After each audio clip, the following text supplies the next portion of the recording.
HK6, la télé au-delà de l'imagination. L'émission.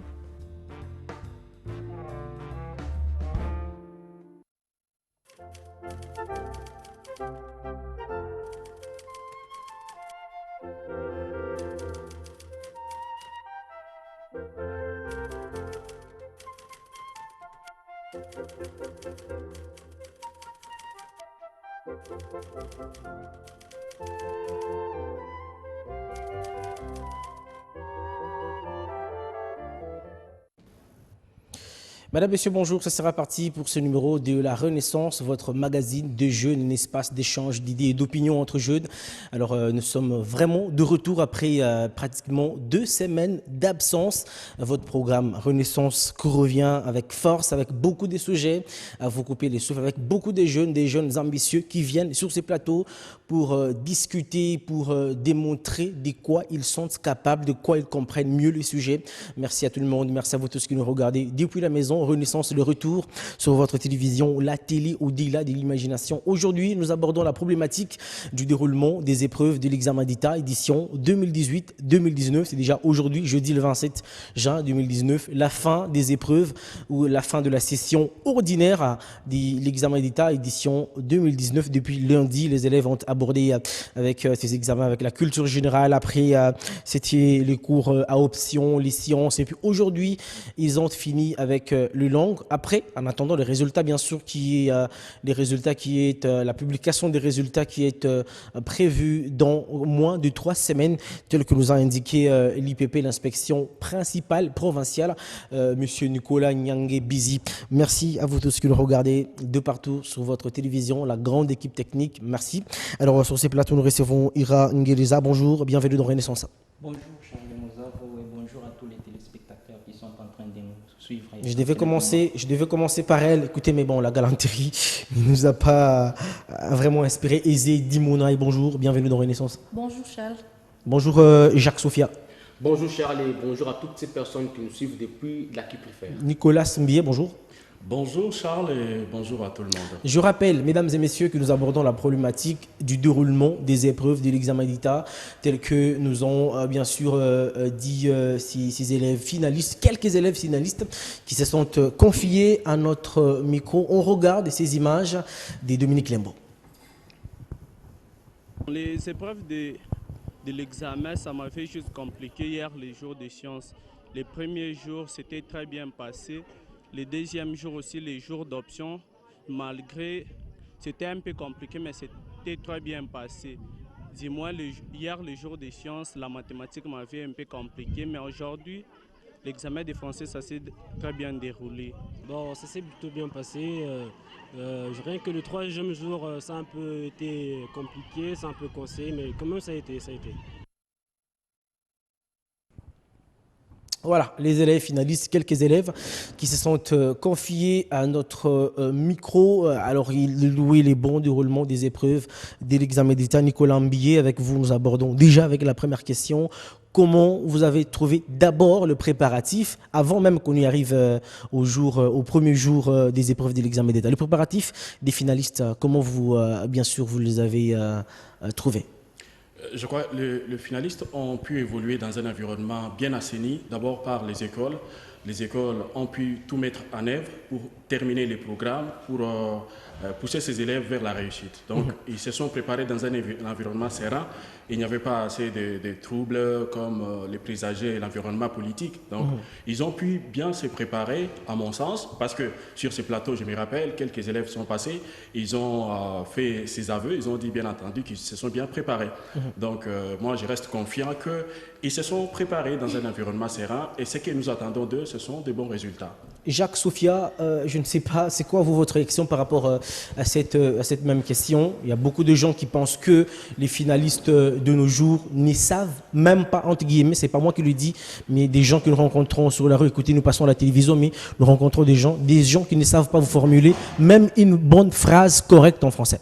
Mais Charlie, en disant cela, c'est un mensonge, entre guillemets, parce qu'on ne peut pas comprendre un étudiant, un élève qui a fait... Non, ils sont 6 encore ans. élèves, ils ne sont pas étudiants. Voilà, ils sont encore élèves. Ils seront étudiants dans quelques mois. Ok. Je ne sais pas comprendre. Un élève qui a passé tous ces 6 ans sur les bancs de l'école, qui n'arrive pas à maîtriser comment formuler une phrase. Ce sont des choses, des trucs qu'on apprend. Non, on peut formuler une phrase, mais une phrase correcte. Ben, une phrase correcte, oui, Charles. C'est de ça dont on parle. Ouais. Mais si l'élève qui a suivi durant 6 ans le cours n'est pas en mesure de formuler une phrase correcte, je peux dire que l'enseignement a échoué son boulot. Alors, on l'a vu dans le centre. Alors, Prudent va nous illustrer ces images d'abord. Alors, dans différents centres, déjà le samedi, des élèves qui se disaient, écoutez, nous allons aborder avec quiétude les épreuves de l'examen d'État. Aujourd'hui, ils l'ont déclaré à nos micros. Là, c'est bien sûr dans un centre qu'on a visité samedi dernier, où les élèves qui étaient en train d'être conscientisés, entre autres, ne pas utiliser les téléphones, tricherie et autres. Mais aisés, il y a beaucoup de finalistes qui se sont confiés vraiment en ce qu'on appelle, comment on appelle ça déjà, les items qu'on envoie souvent par téléphone, de la triche, quelque chose comme ça. Comment vous trouvez cette manière de voir ces jeunes, ces élèves qui se sont confiés en ces histoires, au lieu d'étudier, mais ils se disent, mais écoutez, ces histoires vont arriver, hein. Surtout ça arrive la nuit à 23h, on vous envoie des messages, des items, Paint, voilà, ça c'est les termes vraiment que je cherchais, des items déjà corrigés. Alors, un mot à cela. Oui, déjà que cette période des examens d'État, c'est parmi les périodes qui suscitent beaucoup des émotions dans les chefs des étudiants.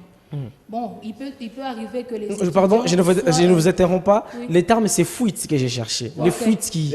Oui, Oui, voilà. Allez-y. Je disais que pendant cette période des examens d'État, c'est une période qui suscite beaucoup d'émotions dans les chefs de tous les élèves finalistes. Bon, je crois que... étant stressé, tout en pensant aussi que les examens seront difficiles, les examens ne seront pas... les questions qu'on va poser, il y en a qui pensent aussi que les questions qui seront posées sont celles qui n'ont pas été résolues à l'école. Avec le professeur. Ils préfèrent utiliser les items ou soit ce qu'on appelle les exercices que nous faisons pendant la période de la préparation des examens d'État, parfois avec les professeurs. Les items résolus dans les années précédentes. Oui. Et tout ce qui paraît, la veille des examens d'État, tous les finalistes ont toujours tendance à penser que c'est ça qui va sera revenir. Les examens proprement dit. Alors, Ira Ngueriza, votre réaction par rapport à ces finalistes des épreuves de l'examen d'État, au lieu d'étudier, ils prennent leur téléphone, ils le cachent dans des chaussures. J'en ai vu dans des chaussettes, parce que quand ils seront dans des salles d'examen, facilement, les gens qui envoient des fuites peuvent intervenir très vite pour réussir. Moi, je peux dire, Charles, pour ce genre d'élèves, ce sont des élèves paresseux. Mais un élève qui a passé ses 6 ans au banc de l'école pour se préparer facilement, pour affronter cette épreuve d'État, donc il doit nécessairement se défendre. C'est donné aux études. Nicolas Mbié qui veut réagir par rapport à cette même question. Bien entendu, moi je pense que le président de la République a... D'abord, je voudrais d'abord féliciter l'autorité provinciale qui a disponibilisé les fonds, qui a quand même payé ces frais des examens pour tout le monde. L'honorable Jacques Kaboula-Katoué. Une manière de pousser ces jeunes vers la réussite. Mais moi, je pense que c'est une situation de manque de confiance en soi qui pousse ces jeunes à s'adonner à ce genre de pratiques. Puisque lorsqu'on s'est bien préparé, lorsqu'on est vraiment ancré dans la matière, on ne peut pas s'adonner à ce genre de pratiques. Et le président de la République, lui aussi, il avait promis de combattre la corruption. Et moi, je pense que si la corruption gangrène aujourd'hui le système éducatif congolais, c'est un véritable danger pour l'avenir. Donc, aujourd'hui, il faudrait que les élèves puissent faire confiance à ce qu'ils ont appris à l'école et éviter d'entrer dans ce genre d'histoire. Pourquoi? Parce que ça ne présage pas un environnement déjà pour rappel, ça ne présage pas la réussite, à vrai dire. Vous pouvez soit tomber sur des faux examens, soit tomber sur le vrai. Mais lorsque vous tombez sur le faux, Vous voyez là où ça vous amène. Votre diplôme est perdu. Même lorsque vous tombez sur les vrais, c'est un diplôme qui ne vaut pas, qui n'a pas, c'est un papier à vrai dire, ce n'est pas un diplôme. Donc je pense que aujourd'hui, c'est de la responsabilité de l'État congolais de combattre ces systèmes qui gangrènent notre système éducatif, permettez la tautologie, et c'est de la part aussi des étudiants, des élèves plutôt, qui doivent prendre les Déjà Nicolas, je ne vous interromps pas. Déjà, je pense que Prudent va nous chercher ces images-là en illustration où les chefs des centres sont en train de conscientiser les élèves finalistes autodidactes tout comme réguliers qui sont inscrits. Alors, il y a des conditions, s'il vous plaît. Il y a des conditions. Je vais vous laisser la parole. Voilà les images qui passent. Il y a des conditions qui sont en train d'être, des conditions qui étaient pratiquement données à ces élèves finalistes, entre autres, ne pas utiliser un téléphone dans un centre d'examen d'État, ne pas avoir une grosse somme d'argent, c'est-à-dire dépassant 5 000 francs, parce que facilement, vous pouvez corrompre votre surveillant. Il y a aussi, par exemple, cette manière de faire du va-et-vient. Vous êtes en pleine salle d'examen et facilement, vous sortez, vous entrez. 10 minutes après, vous sortez, vous entrez. Donc, facilement, vous pouvez tricher. Mais est-ce qu'on peut dire que cette histoire a été respectée? Parce que moi, personnellement, on en a vu des élèves avec des téléphones dans des centres d'examen. Moi, je ne sais pas dire clairement que ça a été respecté ou pas, mais je connais bien que dès le départ, on définit les règles. On donne des règles pour que tout le monde puisse les respecter. Okay. Les conditions ont été réunies pour que les élèves puissent étudier. Et on a vu même les gouvernements aller plus loin jusqu'à payer les frais de ces élèves de telle sorte que tout le monde puisse passer ses examens. Passer les examens. Qu'il n'y ait pas de raison. Mais bien sûr, on fixe les règles. Est-ce qu'on le respecte? C'est ça le problème. Ce qui se passe derrière ces sensibilisations, ce qui se passe derrière, ce qu'on donne comme règles, pas de téléphone, tout ça. Mais vous verrez qu'il y aura toujours des gens qui vont passer. Même avec 1000 francs, on peut arriver à corrompre un surveillant. Donc c'est trop grave. Moi, je pense que c'est de la responsabilité de tout le monde. Si l'État congolais ou les autorités qui gèrent bien le système, l'environnement éducatif, s'ils peuvent donner cette apparence de sensibiliser, de conscientiser, mais aller plus loin jusqu'à les suivre, parce qu'il ne suffit pas aujourd'hui de sensibiliser. Alors merci beaucoup, on va pas s'atteler sur cette même problématique, on va pas s'atteler sur cette même question, on va évoluer.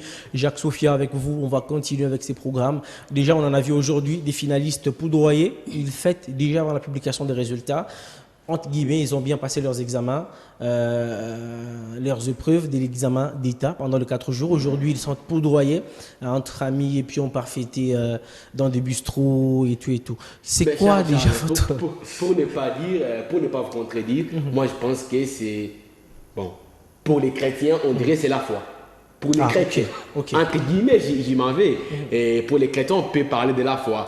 Bon, il s'est dit, bon, voilà. Mais est-ce que c'est la meilleure manière, par exemple, de remercier Dieu, c'est lui qui a fait ce que vous puissiez passer bien? Oui, en quelque sorte, oui. Parce que conscient de ce que j'ai fait, je peux moi-même commencer par mes pouvoirs. C'est-à-dire vous soutenez les élèves qui festoient aujourd'hui avant la publication des résultats? Bon, ça peut tout arriver. Je m'en souviens aussi quand nos films aussi finalistes, j'ai aussi pratiqué cette chose. Alors, je me suis aussi poudroyé après mon dernier épreuve. Qui réagit. Oui, si nous essayons de retourner à la première question que nous avons abordée, on va évoluer très vite. L'utilisation des téléphones et autres. Moi, je crois que s'amener dans une salle d'examen d'État avec un téléphone, c'est un manque de confiance, quoi. Parce que tout celui qui a passé tout son temps sur les bancs de l'école pour étudier, le jour où il doit aller affronter les examens d'État... étudié normalement. Oui, il a étudié normalement, oui. Le jour où il doit aller affronter l'examen d'État, je crois qu'il doit être responsable d'abord et aussi il doit être intègre envers lui-même et envers tous ceux qui seront là pour surveiller l'examen d'État. Donc, l'effet d'amener un portable, un téléphone, cela ne va pas résoudre grand-chose. Parce que celui qui vous envoie les assertions pour cocher, il peut toutefois se tromper alors que vous aviez la bonne réponse à mettre. Donc, tout ce que je peux donner comme conseil, c'est que les finalistes... Avant qu'on arrive, vous pouvez peut-être donner ces conseils dans votre conclusion, mais parlez-nous d'abord de cette manière de festoyer avant la publication des résultats. On fait les épreuves du lundi au jeudi. Aujourd'hui, j'ai vu des élèves personnellement en train de festoyer, poudroyer et puis se donner de rendez-vous le soir à Kamalondo. Là, je dirais que ils n'ont pas vraiment, ils ne savent pas ce qu'ils font. Ok. Parce qu'on nous dit aussi qu'on ne chante pas la victoire avant la guerre. Vous n'allez pas quand même commencer à vous coudoyer la tête avant même la publication des examens. On n'a même Parce pas encore que tous ceux-là corrigé. qui vous voient, oui, tous ceux-là qui vous voient avec de la poudre sur la tête, Ok. c'est bien, ils seront contents de vous voir exprimer tout ce que vous avez comme émotion. Mais après, s'il arrive que vous échouez à Ok. ces épreuves, qu'est-ce qui va se passer par la suite? Mais attention, Vous serez honteux. On va s'entendre, on va s'entendre. Il est bien dit On va que- s'entendre, Jacques. Il est bien dit que le combat est facile quand on connaît son adversaire. Ah, ok. Oui. Lorsque vous nous Mais dites que non, pardon, je ne refuse j'y arrive. pas. S'il vous plaît, Lorsque on vous va me se demandez comprendre, ok. de ne pas chanter la victoire avant le match, moi je pense qu'il est aussi bien de se dire qu'on a gagné la partie. Ah bon? À la minute où on connaît que non, j'ai bien travaillé. Alors que les copies Mais d'examen ne sont même pas en Kinshasa. Moi, je peux, Pardon? je peux dire personnellement que c'est un verre de vin. C'est un verre de vin. Ah ok, donc, entre amis. Puis, entre amis, mais est-ce vous qu'il faut avez se poudroyer pour passé prendre un peut-être verre de Vous voyez, roi? c'est quand même, C'est poudroyer pour prendre un verre. C'est poudroyer, c'est exagéré. ensemble, vous avez vécu ces moments, donc vous allez... Un verre de revoir, c'est poudroyer pour prendre un verre. Non, Moi, ce c'est ce que moi, poudroyer, je ça, peux dire. ça C'est devient une C'est exagération. poudroyer, moi je peux dire c'est quoi. Donc ça n'arrive qu'aux élèves paresseux, donc ceux qui sont paresseux, qui étaient paresseux, je peux dire. Donc c'est un peu ça, ça n'arrive qu'à des élèves. Alors, on va se comprendre. Mais Charles, Allez-y, Jacques. En parlant des élèves paresseux, moi je ne suis pas tout à fait d'accord. Parce que j'y crois avoir bien dit dans mon introduction. Lorsque les personnes se poudroient, je l'ai aussi fait. C'est pour les chrétiens. Pour les chrétiens, je reviens encore là-dessus. C'est une manière aussi d'être sûr de ce qu'on a fait. On est sûr de ce qu'on a fait et là, on se poudroie. Et quand on est sûr d'avoir une connaissance bien ferme sur l'adversaire, mais pourquoi ne pas chanter sa Je victoire? n'en disconviens pas. Nicolas Mbié. Je n'en disconviens pas. Ok. Je pense que fêter n'est pas une mauvaise chose. C'est parfois de la frousse. On est emporté par l'émotion. On dit qu'on a mieux travaillé. Mais est-ce que On fêter, fait c'est confiance seulement à se soi. poudroyer et puis aller à Kamalondo? Écoutez Charles, ça, ça ne pose pas un problème à mon sens, mais ce que moi je voudrais souligner derrière cette fête, c'est que est-ce qu'on respecte les bonnes mœurs, est-ce qu'on respecte les bonnes habitudes, Vraiment, est-ce qu'on fête correctement? C'est ça le problème. C'est ça, le Parce problème. que c'est pendant ce genre de temps que certaines filles, certains garçons tombent dans des erreurs. Parfois, Mais est-ce qu'il faut déchirer les uniformes, écrire sur... C'est pour ça que j'ai dit que c'est On va se comprendre. C'est effectivement Allez-y, sur Nicolas. ce point-là que je voulais citer. Il faut fêter, bien sûr. On interdit à personne de fêter, mais fêter selon les limites, fêter selon le respect des normes de la morale.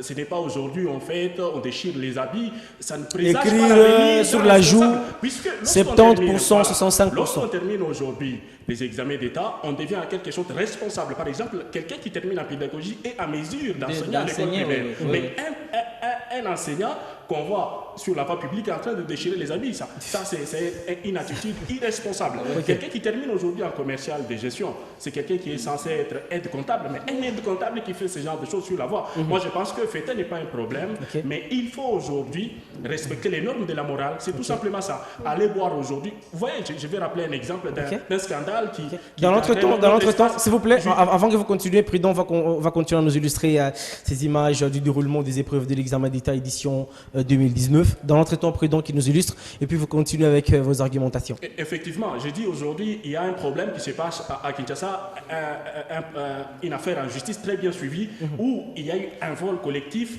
sur une jeune mineure. Ses collègues, comment c'est arrivé? C'était selon le Dans une balle dansante, une fête organisée entre jeunes. comme ça. Pourquoi? Parce qu'on n'a pas mieux géré les émotions. Je crois qu'il y a parfois ceux qui terminent encore les humanités, ils sont encore mineurs.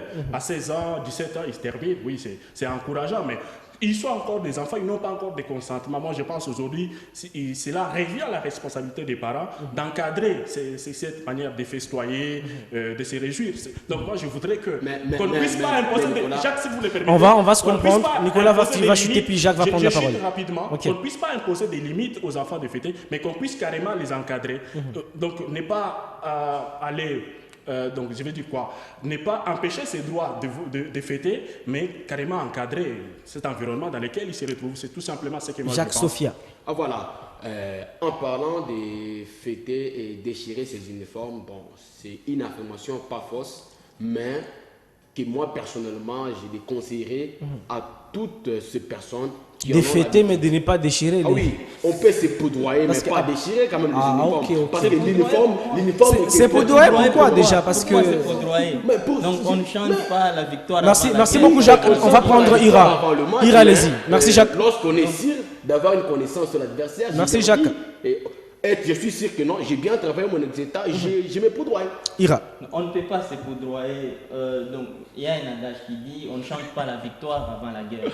Donc attendez. Et puis parce que vous nous avez parlé d'un verre de revoir, mais est-ce qu'il faut se poudroyer pour prendre un verre? Imaginez. Donc pour quelqu'un qui est responsable, quelqu'un pour mieux avaler, est-ce qu'il faut vraiment se poudroyer? Ce genre d'histoire. C'est comme déchirer les uniformes, donc ça n'a pas de sens. Merci beaucoup. Il y a aussi un autre problème qu'on va soulever avec Aizé. Nous connaissons des finalistes aujourd'hui qui finissent pratiquement avec les épreuves de l'examen d'État. Nous le savons, après 2 semaines, ça sera déjà les débuts de la publication. D'abord c'est Kinshasa, et puis dans les provinces, le Lubumbashi, dans le Haut-Katanga, et puis dans toutes les provinces dans lesquelles les épreuves se sont déroulées, parce que nous connaissons qu'il y a des provinces où les examens d'État vont bien sûr se passer au mois d'août prochain. Mais nous connaissons, moi personnellement aujourd'hui, j'ai parlé avec ces élèves finalistes qui ne savent pas ce qu'ils vont faire à l'université.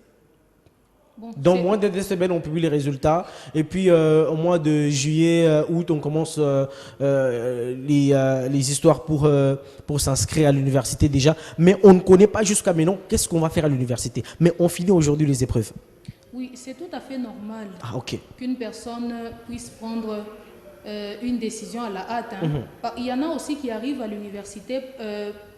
Quand il faut faire l'inscription, on lui présente les filières ou soit les facultés, on lui explique, parce que je crois qu'il y a aussi des journées qu'on organise avec les étudiants. Des journées portes ouvertes. Oui, où on leur dit, on leur montre d'abord les facultés qu'il y a dans une université, et puis on leur donne des explications sur en quoi consiste la faculté en soi. Il y en a aussi qui prennent des décisions juste après qu'on l'ait donné les explications ou soit les informations sur la faculté qui cherche à choisir. Il y en a aussi, bien avant de commencer même l'université, même avant de décrocher son diplôme d'État, ils choisissent déjà le métier qu'ils vont faire, comme moi par exemple. Depuis que j'étais toute petite, je souhaitais toujours faire le journalisme. Et j'ai grandi avec cette idée. Quand je suis arrivée à l'université, je n'ai pas hésité une seule seconde à aller à la faculté des SIC parce que c'est parmi les objectifs que je poursuis, être journaliste un jour. D'accord, merci beaucoup. Ira, aujourd'hui un finaliste qui finit les épreuves de l'examen d'État, mais il ne sait pas ce qu'il doit faire après 2 mois parce que les inscriptions doivent déjà commencer. Pour ce genre d'élèves, moi je peux dire c'est quelqu'un qui ne s'est pas bien préparé. Comme moi par exemple, j'ai depuis l'école primaire, je me disais un jour, je serai un communicologue ou soit je serai sur le plateau en train d'informer le public. Donc pour aller à l'université, il y a de ces élèves qui partent à l'université par sentiment. Donc parce que l'autre, c'est parce que nous avions fini avec lui, donc il va faire la médecine, moi aussi je pars en médecine. Mais par influence des amis. Par influence des familles, des parents aussi.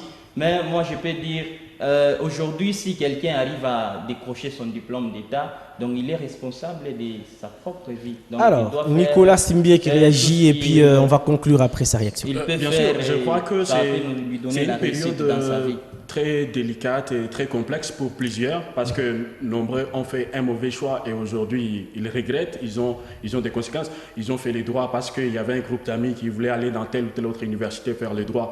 Moi je pense qu'il revient encore, la responsabilité revient encore aux parents qui doivent, si pas les parents, mais l'école, qui doivent orienter d'une manière objective ces élèves qui butent encore. Parce qu'il y a ceux-là qui ont déjà un choix, qui ont déjà choisi, je dois faire telle filière à l'université, je vais suivre telle chose, mais il y a d'autres qui hésitent. Donc ce sont ces personnes qui ont besoin de l'aide, moi je l'ai dit, on comprend encore leur frustration, ils ont besoin de l'aide pour cette orientation. Mais au cas contraire, on risque de les laisser seuls, entrer dans un esprit des masses, et plus tard, ça sera des conséquences. Et en conclusion, qu'est-ce qu'on retient de votre participation et par rapport à notre problématique du jour? Moi, je pense que les conditions étaient réunies. D'abord, la paix, même si on les regrette pour les gens des Béni qui n'ont pas pu présenter ces épreuves. Mais quand même, ça sera pour le mois d'août prochain, le 12 août. Ça sera au mois d'août, c'est programmé déjà. Je pense que les conditions étaient réunies pour présenter ces examens et les élèves n'ont pas d'excuses, surtout ceux du Haut-Katanga qui ont vu les gouverneurs payer pour eux le frais de participation.